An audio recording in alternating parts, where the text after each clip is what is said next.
circuncisos. ¿Cómo se le llamaba? Y los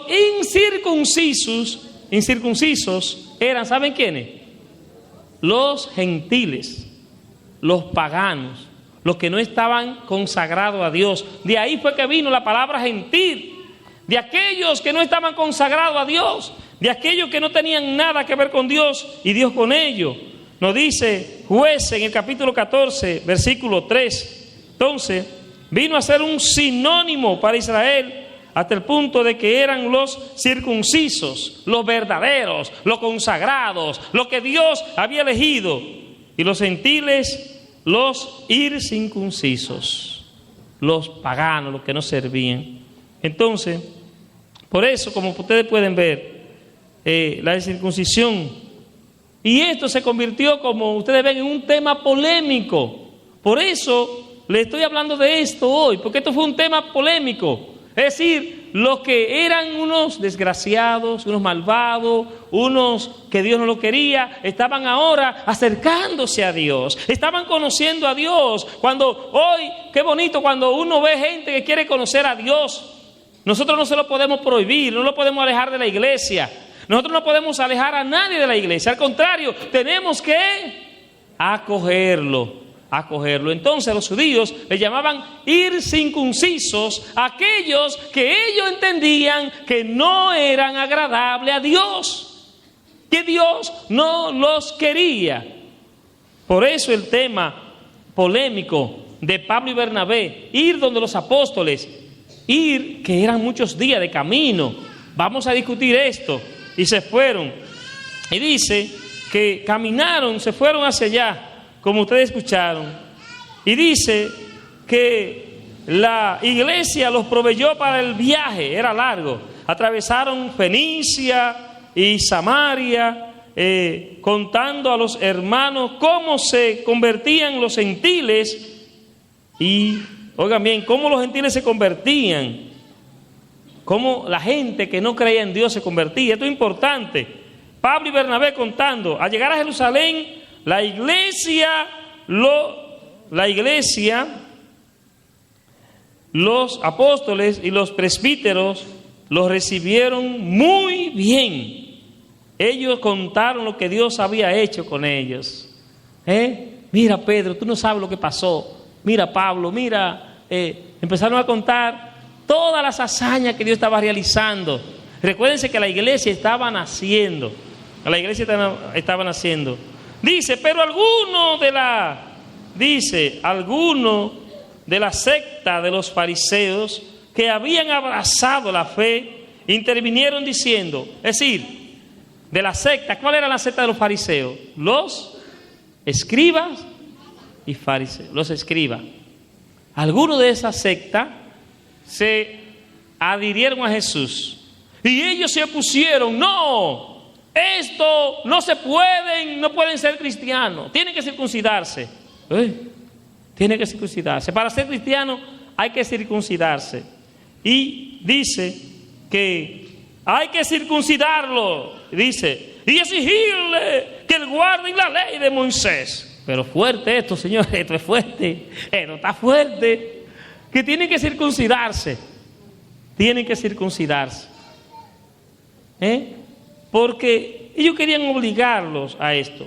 Se habían olvidado de algo, de que Jesucristo no había venido a fundar una nueva religión, sino una... ¿Qué vino Jesucristo a fundar? Una coinonía, una comunidad, una iglesia. Se habían olvidado de eso y estaban confundiendo las cosas.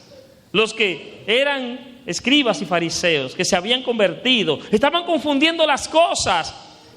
Y dice que los apóstoles, ¿quiénes eran los apóstoles? Los elegidos de Cristo, que venían siendo los obispos. Los apóstoles y los presbíteros, ¿quiénes eran los presbíteros? Los sacerdotes. Se reunieron. ¿Qué significa reunirse? Concilio. Se reunieron. Atención. Esto es muy importante porque mucha gente le preguntan por ahí, ¿cuándo comenzó la iglesia a reunirse? Aquí lo tienen. No inventa, la iglesia no inventa. La iglesia no inventa, hermano. Se reunieron ¿quiénes? Los apóstoles y los presbíteros. Dice, a examinar el asunto. ¿Qué significa examinar? A estudiar, a ver. Entonces, ellos se reunieron a ver lo que había sucedido. Y dice que un día después de una fuerte discusión, se levantó Pedro y dijo a los apóstoles y a los presbíteros. Oigan, ¿quién se levantó? Pedro, señores. Pedro se levantó. Pedro, después que ya, y dice Pedro, eso es lo que hace el Papa en Roma, cuando se reúne con todos los obispos y trata un tema, se levanta el Papa y después el Papa, de haberlo escuchado, todos los obispos, lo que ellos dicen, el Papa entonces le dice, pues el Señor quiere que hagamos esto, después de consultar. Entonces, hermanos, dice Pedro, desde los primeros días, como saben, Dios me escogió entre ustedes para que los gentiles oyeran de mi boca el mensaje del evangelio y creyeran. Pedro le está diciendo, el Señor me eligió para esto y ustedes lo saben. ¿Qué Pedro le está recordando? Esto que le voy a decir no lo hago yo, sino que lo va a hacer el Señor. Lo va a hacer el Señor. Y dice Pedro, y Dios que penetra los corazones mostró su aprobación dándoles el Espíritu Santo igual que a nosotros. No hizo distinción entre ellos y nosotros, pues ha purificado sus corazones con la fe. ¿Por qué provocan a Dios ahora, imponiendo a esos discípulos una carga que ni nosotros ni nuestros padres hemos podido soportar? Oigan bien, ¿qué Pedro está diciendo? ¿Por qué le quieren imponer a ellos la circuncisión? ¿Por qué? Dice Pedro, y dice, no creemos que lo mismo que ellos, que nosotros, nos salvamos por la gracia del Señor Jesús. Ya no necesita la circuncisión. Ya no necesita la circuncisión para salvarse. Porque los judíos pensaban que la circuncisión era el medio por el cual se salvaban. Por eso empezó diciendo, acuérdense que dice que los circuncisos, conforme a la tradición de Moisés, no podían salvarse. Los que no estaban circuncidados no podían. Y Pedro le está diciendo, falso. Ahora nosotros nos salvamos por la gracia de Dios. La gratuidad, pura gracia. La teología paulina, la teología de Petrina. La gracia de Dios. Qué maravilloso, hermano. Ya no es la circuncisión, dice Pedro, es la gracia. Y la gracia se nos da por el bautismo ahora. Atención, la gracia se nos da por el bautismo. Ahora la gracia se nos da por el bautismo, no por la circuncisión. Y Pablo dice, Dios no hizo distinción, de manera que ellos no son menos que nosotros, somos iguales, le dice Pedro. Entonces, no creemos que lo mismo ellos que nosotros nos salvamos por la gracia del Señor Jesús. Dice, toda la asamblea hizo silencio para escuchar a Bernabé y Pablo, que les contaron los signos y prodigios que Dios había hecho por medio de ellos entre los gentiles. Cuando terminaron, Santiago resumió la discusión diciendo, él era el que estaba de secretario, dice, escúchenme, hermano, Simón, dice él, Pedro, Simón ha contado la primera intervención de Dios para escogerse un pueblo entre los gentiles. Esto responde a lo que dijeron los profetas. Después volveré para levantar de nuevo la choza caída de David. Y ahí comenzó él. Por eso, a mi parecer, no hay que molestar a los gentiles que se convierten a Dios. ¿Para qué lo vamos a estar molestando? Dice, basta escribirle que no se contaminen con la idolatría, ni con la fornicación, ni que coman sangre, ni animales estrangulados. Dice, porque durante muchas generaciones en la sinagoga de la ciudad han leído a Moisés todos los sábados y se le ha explicado. Entonces, aquí terminó esa discusión. Veremos cómo los apóstoles, este tema tan controversial lo resolvieron. Por eso, señores, la iglesia, Jesús le dijo, le doy autoridad a ustedes. Cuando le dijo, reciban el Espíritu Santo. A quienes le perdonen sus pecados, les quedan perdonados. A quienes se los retengan, les quedan. Y después le dijo a Pedro, tú eres Pedro.